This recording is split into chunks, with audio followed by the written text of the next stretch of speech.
Hey guys, so I'm a lot more awake now than I was in the previous video. In the previous video, I had just woken up and was excited about the news, and I mean, I hadn't even read it when I started recording the video. That's why I was reading it through my phone for the first time. But in the video, I didn't explain things very well. I didn't really give my thoughts or theories on anything. Not to mention that I was really tired, and I even made a couple mistakes in the video. I'm not going to delete it because, I mean, it was, you know, my advertisement. Look, the announcement, but what I am going to do, however, is clear up a lot of things, and, you know, I mentioned how they're doing certain things on this album because they're trying to avoid fan complaining, like what happened with the album of Michael. One of those things in particular, the biggest thing, was fans complaining about and making their conspiracies about which songs are real and which songs are fake. 3 of them, we know what those are known to be 3 out of the 12 Casio tracks, and fans believe none of the Casio tracks are really Michael, and people believe the songs were sang by Jason Malachi, and all that little fun stuff. And of course, those 3 songs were heavily altered. From Jason or not is irrelevant, but they were altered, like all of them were. I mean, think about it. Keep in mind again, they were all demos. All 10 of them are demos. So, you know, Sony feels, you know, let's alter them, or finish them, for the fans, so that they're not in demo form. But the thing is, when they do that, they change the song, and therefore they change the voice, and then fans make conspiracies. Oh, that's not really Michael. So in the new album, what they're doing is they're putting 8 new songs, but they're also putting 8 of the same songs, but in their demo form. In other words, what the song sounded like up until they got changed, you know, like what Michael finished before he died.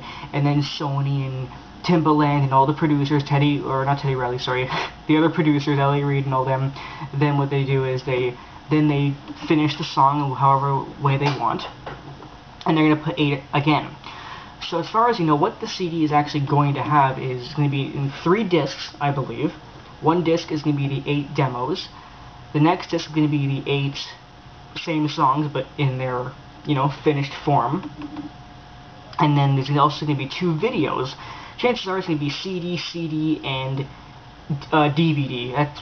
That's what I'm thinking it'll be. It just makes the most sense. I'm not even sure what the videos are. I haven't gotten that much on the information yet. But I mean, this box set, I'm noticing they're putting a lot of effort in. And what I'm trying to do here is stop fans complaining. So please watch this video and send it to fans who are bitching about this album. You know, we're still getting fans saying, oh, fake songs, and why is there only 8, and this is for money, and fuck Sony, and all the traditional stuff. Well, you know what, to those fans, seriously, fuck you. You know, at first I was kind of like, oh wow, 8 songs? That's nothing. You know what, 8 songs is very low. But again, it's understandable because, you know, maybe Sony wants to release albums for years and years and years and years down the road, and if they run out of MJ songs, they can't release any more albums. So if they want to keep releasing albums, they got to give us like 8 at a time. They can't give us like 20, 30, 40 songs. You know, they got to give us little tiny bits, and I understand that, you know? It makes perfect sense. So, you know, if you're complaining about there only being 8 songs, then you generally need to seriously shut up, because it actually does make perfect sense. There are also many people complaining about the title of the album, Xscape. Fans saying, and I said it too because I wasn't thinking, oh, well, we already have Xscape, so why are you putting on the album and all this stuff? Or Xscape is a way to make money and not release any songs. Well, that's a really dumb comment, because now I said in my video that Xscape is released on the Ultimate Collection. I made a mistake. Xscape is not on the Ultimate Collection. It actually never had a release date. So technically, for it to be released on this album is just fine, because this is its very first official release date, okay? Now, yeah, so that's fine, you know, this is its very first official release date, so therefore it's an unreleased song, you know? Like, many songs have been leaked. For example, here is, as we know, because apparently it's subject to change, but as we know, this is the official track list of the new album. Love Never Felt So Good, Xscape, Chicago, Do You Know Where Your Children Are, A Place With No Name, She Was Lovin' Me, Blue Gangsta, Slave to the Rhythm. Well, guess what? We have Love Never Felt So Good, Xscape, A Place With No Name, Do You Know Where Your Children Are, it's been leaked, and Blue Gangsta, and She's Slave to the Rhythm. Out of those 8 songs, we already have 6 of them. So the fans are going to go, we already have these songs, oh my god, what a waste. That's not Sony's fault or the estate's fault. The songs were leaked by collectors or whatever. So what's your logic? Oh, well, somebody leaked it, we don't need it anymore. it's still not officially released. Somebody leaked it. Sony has no way of stopping that. I mean, they can copyright it, which they do, but it doesn't change the fact that people are uploading these songs all over the internet all the time. You know, it's your fault you heard them. If you really want to keep a song, you know, until it's actually released, then when you see a song get leaked onto YouTube, don't listen to it. Wait until it gets released on a CD a couple of years away. It's your fault for you know. So you have no right to complain about songs being, you know, leaked years ago and then put on an album and saying, oh, we already have that song. Well, it doesn't have an official release. Okay, you can complain if a song that was put on a CD is put on a new album. You know, like if this album here had fucking Price of Fame, then complain, because you can say, well, that was released on Bad 25. Then you can complain, but otherwise you have no right to complain. Okay. Next thing. You know, I'm respecting them for how hard they're trying. Okay, they're making this thing into like a box set, 2 CDs. You know, they created this really awesome cover for the CD, that face that's in like a vortex of Michael.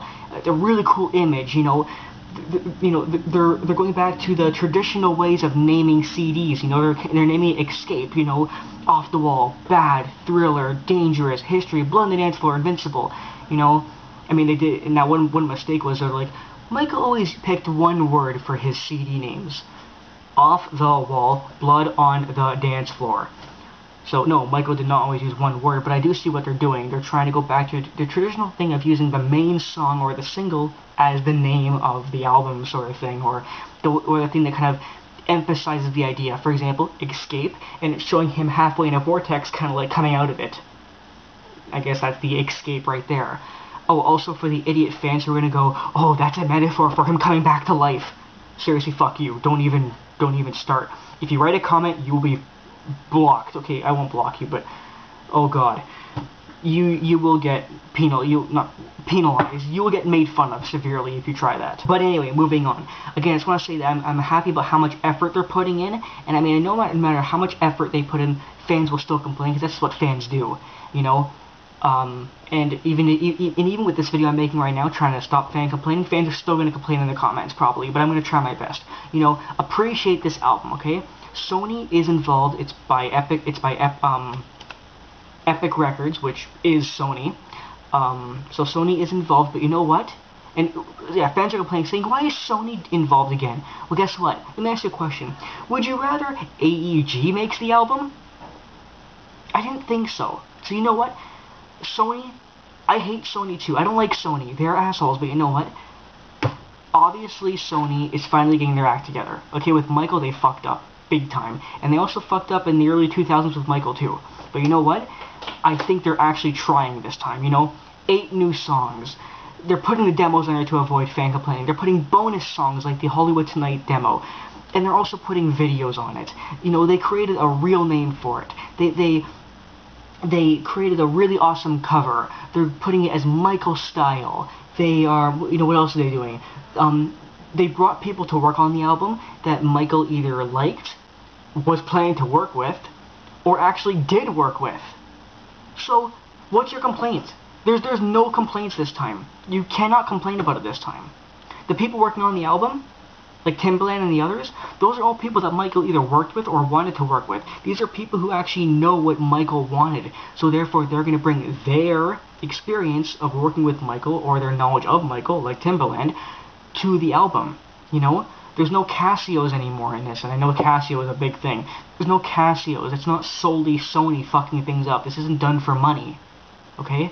And oh, by the way, to the fans who think he's doing this for money, seriously, go to hell. You know, I've actually heard a couple of fans say this, and I'm not joking. They go, you know, the reason that these songs are unreleased is because Michael didn't like them. You know, these songs are half finished because Michael made half the song, and then he gave up, and he gave up because he didn't like the song. So obviously Michael didn't want us to hear it.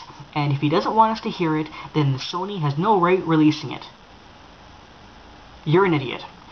For 2 reasons. First of all, just because Michael has a half-finished song doesn't mean that Michael didn't like it or gave up on it. For those of you who don't know anything about Michael Jackson, I saw Brad Sundberg, who is Michael Jackson's producer, music producer for Bad and Dangerous and History. Okay, I met Brad Sumberg, I went to his seminar, and Brad even stated, and most of you should know this because it was known before Brad told us, that Michael wasn't the kind of artist who made one song, finished it, made one song, finished it, made another song, finished it, made another song, finished it. Michael would work on like 10 songs at once, and he'd do a little bit of all 10 songs at the same time.